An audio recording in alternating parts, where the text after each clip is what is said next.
The Collective Revolution: How Black Women Entrepreneurs Are Redefining Power, Prosperity, and Possibility. Good morning, everyone. Thank you for being here today. I stand before you humbled and electrified after my recent conversation with Dr. Marilyn Willis, a visionary whose work has not merely transformed, but fundamentally revolutionized how we understand entrepreneurial success among Black women. Dr. Willis isn't just a researcher or advocate, she's an architect of a new economic paradigm. Her groundbreaking studies have illuminated pathways that shatter our most basic assumptions about business growth, community development, and the very DNA of prosperity in America today. What makes her work so extraordinary is that it doesn't just inspire, it completely dismantles the foundations of what we thought we knew about success and rebuilds it into something far more powerful, far more inclusive, and far more sustainable. We've all heard the stories of exceptional individuals who beat the odds. The lone entrepreneur who works 18-hour days, sacrifices everything, and through sheer determination creates something remarkable. These narratives aren't just powerful, they're intoxicating. They feed our cultural obsession with individualism. They reinforce the myth that success is a solitary achievement, and they are profoundly, dangerously incomplete. What if I told you that the most transformative business success stories of our time aren't about individual heroism at all? What if the real revolution happening right now, the one that's reshaping industries, creating jobs, and generating unprecedented wealth, is about connection rather than isolation, about we rather than me? This is the counterintuitive truth that emerged from my conversation with Dr. Willis. While our culture celebrates the myth of the solo entrepreneur, the data tells a profoundly different story, especially when we look at one of the most dynamic forces in today's economy: Black women entrepreneurs. Here's something that might shock you. Between 2019 and 2023, women owned businesses grew at nearly double the rate of men's firms, 94% compared to just under 50%. Employment within these businesses surged over 250%. And Black women specifically are driving 89% of net new firms daily across America. Let that sink in. The group that faces the most systemic barriers is driving the most growth.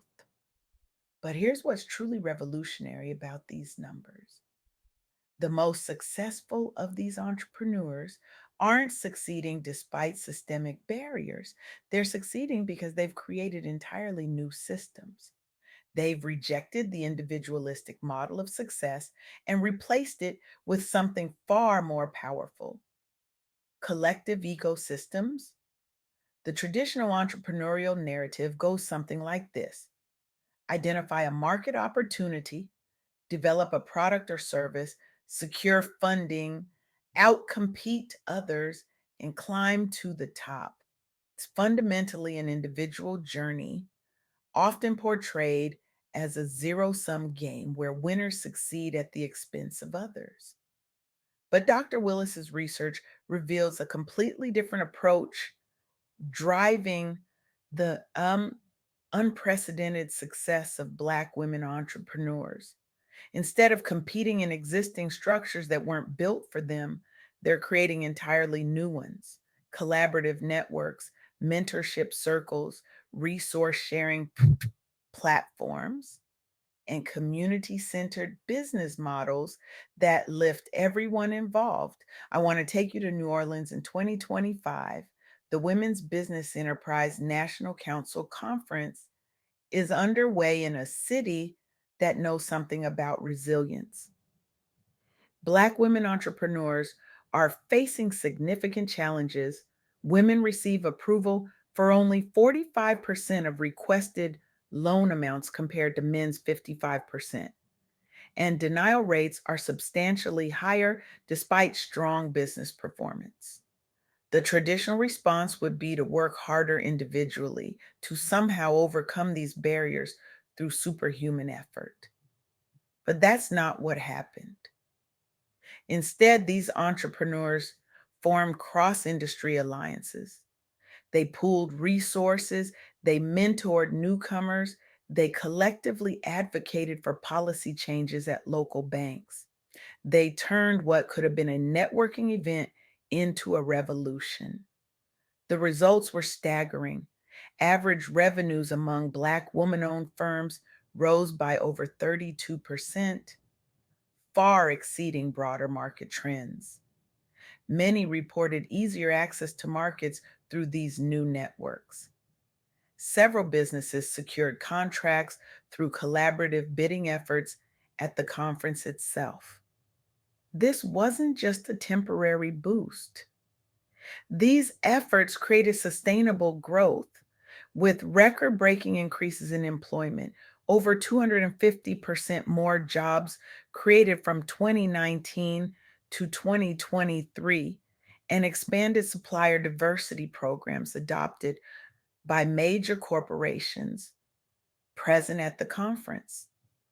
What's happening here isn't just impressive business growth, it's a fundamental reimagining of what success looks like. Let me share another example that Dr. Willis highlighted in our conversation.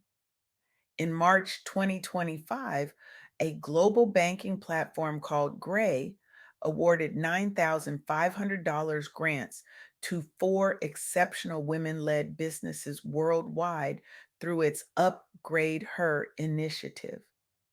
They received nearly 2,000 applications from diverse sectors, including traditionally male dominated fields like agritech and climate tech. These businesses faced unique challenges, limited financial inclusion tools across borders, international banking barriers, and gender bias within venture funding circles.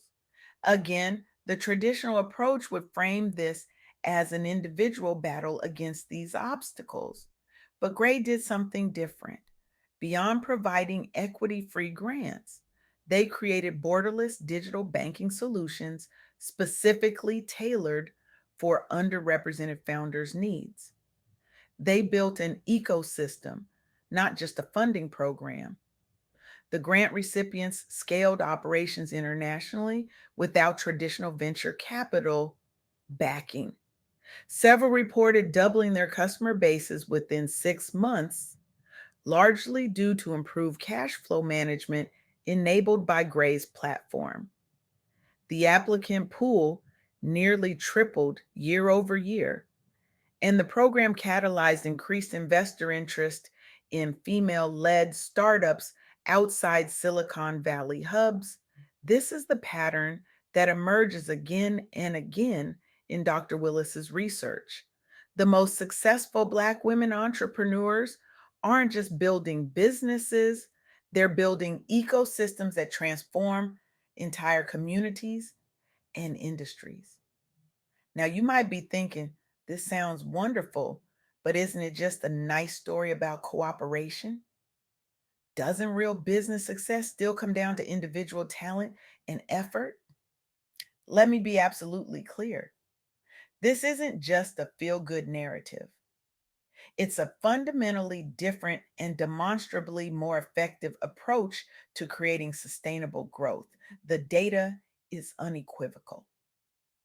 Black women owned businesses prioritizing these supportive ecosystems, focusing on mentorship, access to capital, and community uplift, are seeing average revenue increases of over 32% in recent years. That's not just growth, that's explosive growth that far exceeds broader market trends.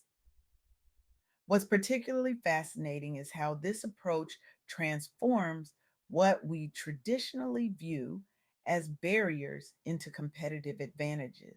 When Black women entrepreneurs faced funding disparities, they didn't just work harder within broken systems. They created alternative funding mechanisms from community investment funds to collaborative grant applications to innovative fintech solutions designed specifically for their needs. When they encountered limited access to traditional networks, they didn't just knock louder on closed doors. They built entirely new networks that often proved more innovative, more resilient, and more aligned with emerging market needs than the established ones that excluded them. This is the profound insight that Dr. Willis's work reveals. What looked like a disadvantage in an individualistic framework becomes a powerful catalyst for innovation in a collective one. Think about it. When you're excluded from existing systems, you're forced to create new ones.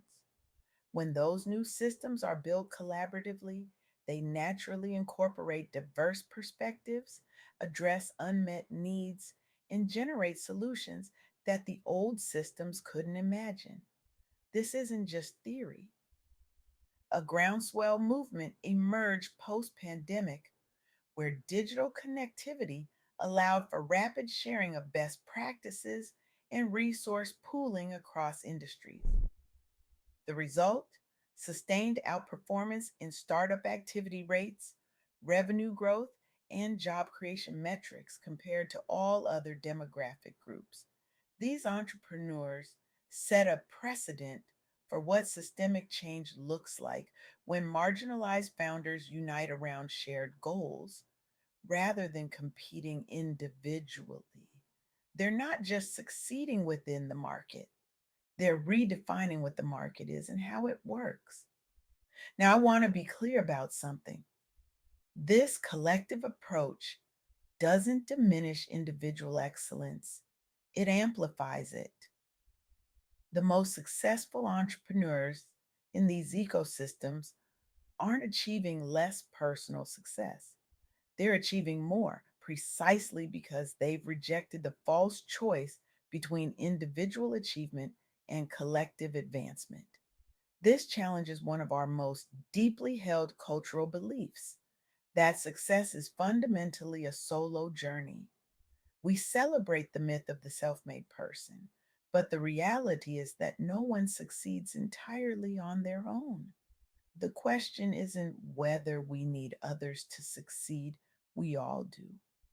The question is whether we acknowledge this interdependence and design our business models to leverage it.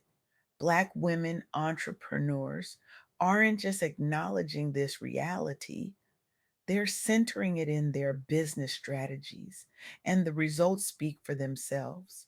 So, what does this mean for you? Yes, you sitting here today. It means we need to fundamentally rethink how we define and pursue success. It means recognizing that the most innovative, resilient, and ultimately profitable business models might not be the ones that maximize individual competition, but rather those that optimize collective advancement. This isn't just an academic concept, this is a call to action. Tomorrow, when you walk into your workplace, your business, your community, I challenge you to look around and ask, where am I still operating in the myth of individual success? Where am I competing when I could be collaborating? Where am I hoarding resources when I could be sharing them? Where am I climbing alone when I could be lifting others alongside me? The future of business, the future of leadership, the future of true sustainable success isn't about lone wolves. It's about interconnected ecosystems where individual excellence and collective advancement reinforce each other. The most successful Black women entrepreneurs have already figured this out. They're not just building businesses, they're transforming entire industries by replacing competition with collaboration, scarcity with abundance, and individual struggle with collective power. And in doing so, they're not just changing the face of entrepreneurship, they're changing its very nature. This is the revolutionary insight that Dr. Marilyn Willis has brought to light. And it's an insight that has the power to transform not just how we do business, but how we understand success itself. The question isn't whether this revolution is happening, it is. The question is, will you be part of it? Thank you